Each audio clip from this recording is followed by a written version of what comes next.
On February 28th, did Shelley come to your residence with Lilli? On advice of counsel, I respectfully decline to answer on the grounds of the Fifth Amendment. Hey everyone, I'm Kevin, and welcome back to Just Thought Lounge. This is the true crime channel that delivers well-balanced, serious coverage of the cases that really make you think. Today we're looking at another missing person case. At least that is where this story begins. When beautiful young mother and teacher Shelley Mook disappears in small-town Tennessee, suspicions are quickly directed towards her ex-husband Tyler. But the case does not have a crime scene. Shelley cannot be found and no one is coming forward with information. However, what this case does have is an ex-spouse pleading the fifth, a phone call butt dial to 911, and a person of interest whose later behavior shows what he may be capable of. Let's take a look.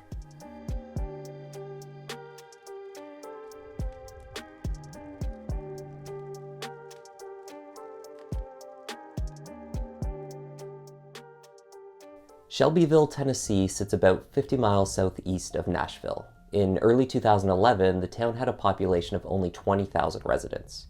It's a small town with a family-oriented atmosphere. Many of our stories begin in such places. One resident, 24-year-old Shelley Mook, was an 8th grade reading teacher at Harris Middle School in Murfreesboro, which is about half an hour from Shelbyville. Shelley has a 6-year-old daughter, Lilliana, with her ex-husband Tyler. The little girl is her world. She even has a tattoo of a lily with a stem on her back and the name Lilliana on her wrist. The 28th of February 2011 was a Monday. Shelley had spent the weekend moving into a new apartment and she was still settling in. She had a few things on the go to complete the move. Shelley had booked a handyman to meet her at the new unit at 4:30 that day. She had also booked a couple days off of work, arranging for a substitute teacher to cover her classes till Wednesday of that week. Shelley was spotted between 3:30 and 4 p.m. that Monday, dropping off Lilli at her ex-husband's home on Old Nashville Dirt Road in Shelbyville. But the young mom does not arrive back at her apartment for the 4:30 meeting with the handyman, he says. Calls were made to the police the following day, registering concern for Shelley's whereabouts from her family and from her ex-husband Tyler, formally reporting her as missing. Shelley had failed to collect Lilli from his home late on the 28th of February as they had agreed. Forgetting her daughter was a disturbing sign that something had gone very wrong for Shelley. At 12:30 a.m. on Tuesday, March the 1st, a white 2006 Pontiac Grand Prix was found abandoned and burned in an empty farm field off of US 41A, southeast of Murfreesboro. The vehicle was absolutely destroyed, though eventually a registration was retrieved off of the vehicle. After Tyler reported Shelley missing that same afternoon, the connection was made to the burnt-out Grand Prix. When the registration came back, it was confirmed as Shelley's car. Authorities found an accelerant was used in the fire and determined the car had been set on fire intentionally. There were no remains found in the vehicle, and the blaze destroyed whatever other clues may have otherwise been left behind. The location of the car provided more questions than answers. It was pulled down a driveway and into a field, doused with gasoline and then set on fire.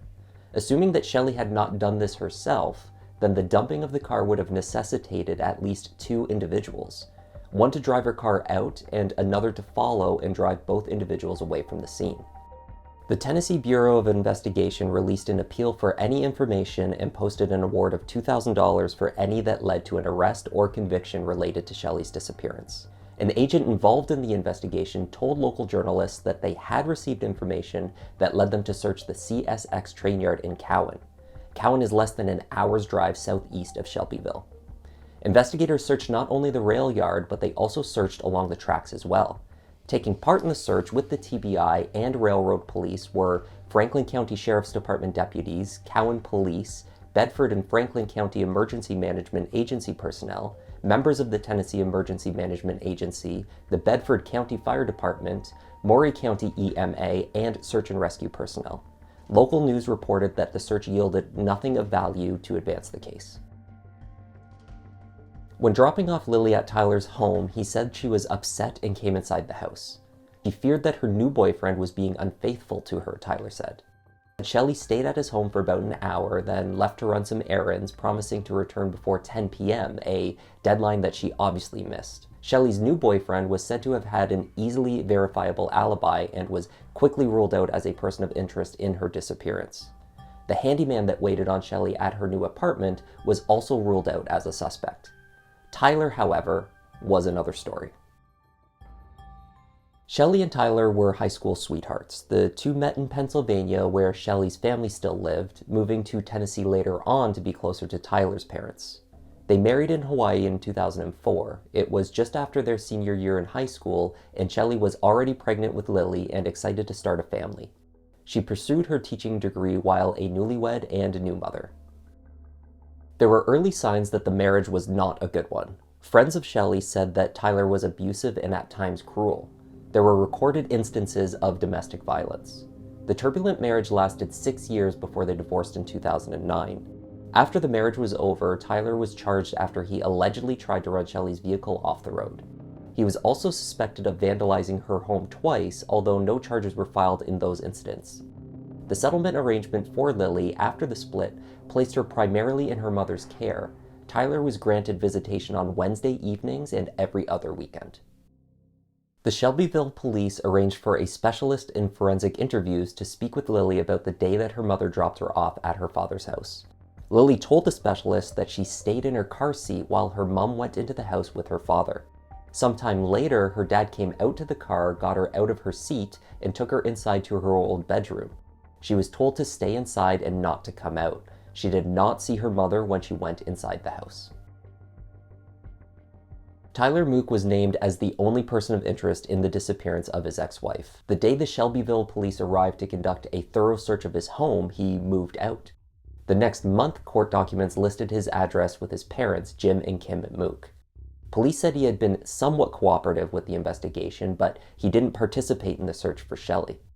Over the months, Shelbyville police searched behind Tyler's home with cadaver dogs. They also performed land and water searches across Bedford County. The van of Tyler's neighbor was seized by police in connection with the investigation, but no further information related to this was released. 10 days after Shelley's disappearance, Tyler is caught on surveillance tape from the early morning hours after she went missing. He was tracked from a convenience store several miles from his home that night, pulling up in his red S10 truck. The truck then stops at a dumpster for 5 to 10 minutes. This video has not been released and currently sits in the possession of the Tennessee Bureau of Investigation. Shelley's mother, Deborah, filed for custody of Liliana within days of her daughter's disappearance. If Tyler fought for custody, they thought, at least they could compel him into testifying about Shelley's disappearance in court, and they wanted Lilli out of his care. Tyler, alongside his parents, fought to retain primary custody. In an evidentiary hearing in July 2011, court documents state that numerous witnesses testified to Tyler's illegal drug use, violent outbursts, and physical and verbal abuse towards Shelley during their marriage. Little Lilli was asked to testify in the hearing, and some of what she said was a bit shocking. The now 7-year-old girl told the judge that her father and her paternal grandmother, Kim Mook, spoke to her about burning her other grandmother's house down. Lilli said that her father wanted to provide her with matches so that she could light a fire under Deborah's bed. Tyler later denied all accusations, but the trial judge stated that he found the story credible. Tyler was deposed as anticipated. He was the last person known to see Shelley alive. He declined to answer most questions. How did you and Shelley get along after the divorce? We had our ups and downs. What does that mean? A few arguments here and there. What were the arguments over? On advice of counsel, I respectfully decline on the grounds of the Fifth Amendment. On February 28th, did Shelley come to your residence with Lilli? On advice of counsel, I respectfully decline to answer on the grounds of the Fifth Amendment. Tyler Mook adopted the Fifth Amendment, his right to not incriminate himself, no less than 150 times during the course of this questioning. Interestingly, there are certain questions where he disregards this pattern. Did you have sex with Shelley on February 28th? Yes. What time? On advice of counsel, I respectfully decline to answer on the grounds of the Fifth Amendment. Tyler was found unfit to parent his child, that he posed a substantial risk of harm to Lilli, and that she was dependent and neglected based upon her father's dangerous temper and because of danger from exposure to drug dealing, drug use, irresponsible driving, and exposure to undesirable associates. The trial court also rejected the request that Tyler's parents be named the primary residential parents due in part to the denial expressed regarding their son's numerous problems. While the custody dispute was underway, Tyler made an absent-minded and potentially incriminating mistake. While having a conversation with his father, Jim, he managed to accidentally dial his cell phone from the back pocket of his trousers. He butt-dialed 911. There are noises from machinery nearby, so much of the conversation is inaudible, but throughout the roughly 20 minutes that the call is connected, Tyler clearly makes reference to details of Shelley's disappearance. As per regular practice, the call is recorded. Hello? I think it's just not Debbie. I think it's the lawyer, the Jewel, Debbie, the judge, the DA, and both of 2 or 3 county sheriffs in the TBI. And they know that I'm not going anywhere right now because I don't have Lilli. They can't prove nothing. And they know that there's a better chance of me leaving with Lilli. They've done their job. They trampled all over your rights. They did everything humanly possible. The situation as it was. And here, okay, that's your smart boy. Somebody's going to pay for this. Oh, they already got a bunch of people lined up. That's what I keep hearing through the grits lines through Jason and Renee's mom and her. Oh, they got people seeing me leave that night. Oh, they seen Shelley's car going down the road that night. She wasn't driving. Oh, somebody seen me walking down the road in the middle of the night. Well, let's get a couple more of those people by running the demonstration so they can come up with their own story. Tyler expressed concern over the suspicions of investigators, but he falls short in this conversation of admitting any wrongdoing. 911 operators had traced the call back to his line. After the first call was disconnected, a second one is placed straight back to 911 emergency from the same number. Did you get a call from this number here a couple minutes ago? Yes, we had an open line from it. What happens on that open line? Does it get recorded and stuff like that? Obvious suspicions aside, Shelley Mook had disappeared without any useful physical evidence that could provide the missing pieces of the puzzle. There was no body, no crime scene, no confession, and no one coming forward with additional information. In 2012, Tyler Mook moved to Florida. Robin Donath was 25 years old in 2014, a single mother with a young daughter. At first, she thought that her relationship with Tyler Cook was heading towards marriage. They were a happy couple and there were no red flags. That is, until Tyler showed off his new speedboat to his girlfriend, complete with his family name painted on the side. Mook Racing, it says. He was just joking about his last name being Cook, he tells her. This naturally strikes Robin as odd, so she does some research, and what she finds online scares her. Her mother tells her to leave him on the spot. She confronted Tyler, but he has an excuse for everything. He's a smooth talker, she says, and ultimately he convinced her that he had nothing to do with the disappearance of his ex-wife. Robin gives in. She doesn't listen to her mother. She stays with Tyler. Tyler and Robin had been together for 2 years when they boarded his speedboat for a ride on the Intercoastal Waterway, along with Tyler's brother Andrew and his girlfriend Nicole. Robin was running a bit late, which piqued Tyler's temper, she said. They had already been drinking on the boat, and as they set off, Tyler's speed worried her. She asked him to slow down. He shut off the motor and he grabbed the sunglasses from off the top of her head. She had been in the process of calling her mother on her cell phone, but that was thrown aside as well. And then, Robin herself was thrown into the water. Robin admits that even she thought it was a joke at that point, until Tyler jumped into the water after her and began to push her under. Tyler's brother Andrew from the boat heard Robin's calls for help and took action. He jumped from the boat, took his brother into a headlock in the water, restraining him long enough for Robin to swim away.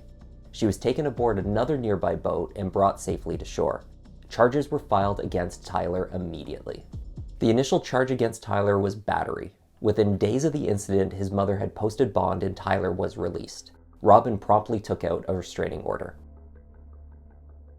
Then, she reported that detectives from Tennessee showed up in Florida and they met with her.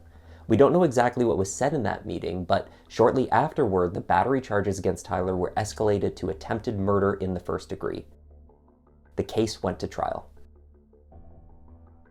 The state believed that they could prove intention for first-degree murder. They argued that Tyler's actions immediately before throwing Robin from the boat showed his intent.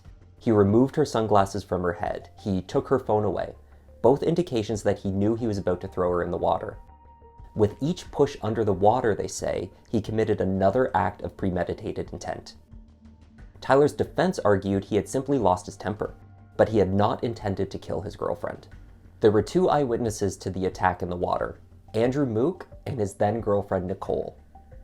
Nicole recounted how the boat stopped, how Tyler threw Robin into the water, and how she watched while he tried to push her under. What happens when Tyler gets back on his boat with you? He gets back on the boat, he looks at me and says, "No one disrespects me in front of my family, I'll kill her." Robin testified about the struggle and how she tried to fight off Tyler while in the water. She was supported in court by, among others, Shelley Mook's mother and other family members. I just started swimming. I knew I had to get away from him. I saw a boat coming from the other way. I just started pleading for him to please pick me up, that he just tried to kill me. Did you offer to give him money? I offered to give them anything they wanted. And did they stop and help you? Yes. What was Andrew doing at this point in time? He was in the water with me. Was he helping you? Yes. Andrew Mook also took the stand and testified against his brother. She goes in the water and Tyler goes in after her. Now you said Tyler, on the shoulders, he pushed her under. Yes, sir. Is that when she called for you? Yes, sir. Now, when you jump in the water, you throw the noodle in, you grab the noodle, the first thing you do is give the noodle to Robin. Yes, sir. Okay. I assume Robin is above water at this point in time? That is correct. So at this point in time, that's when you get Tyler in a chokehold. Yes, sir. Okay. And when you got Tyler in a chokehold, he wasn't pushing her underwater. That's correct. And what do you do with Tyler? You take him back? I let him go and he turns around and swims back to the boat. Tyler did not take the stand in his own defense. The jury's verdict? Guilty on the lesser charge of attempted second-degree murder, which did not require proof of premeditation or intent to kill. He was sentenced to 12 years in prison. Tyler appealed his conviction in March 2020 on the basis of ineffective counsel. Apparently his lawyers had advised him against accepting a plea deal that would have seen him serve only 5 years for the attempted murder. They said the state would be unable to prove his intent. His appeal was rejected. Tyler remains the only person of interest in Shelley's disappearance. It's believed that if Tyler is responsible for Shelley's death, he must have had assistance, both to dump her car miles away from his home where she was last seen with him, and perhaps to watch Lilli, who was in his care at the time. Lilli stayed with her maternal grandmother. She will be an adult by the time her father is released from prison. And that is the story so far of Tyler Mook and the disappearance of Shelley Mook. Thank you once again for taking the time to examine this case with me today. I'm Kevin, this is Just Thought Lounge, and I'll see you in the next one.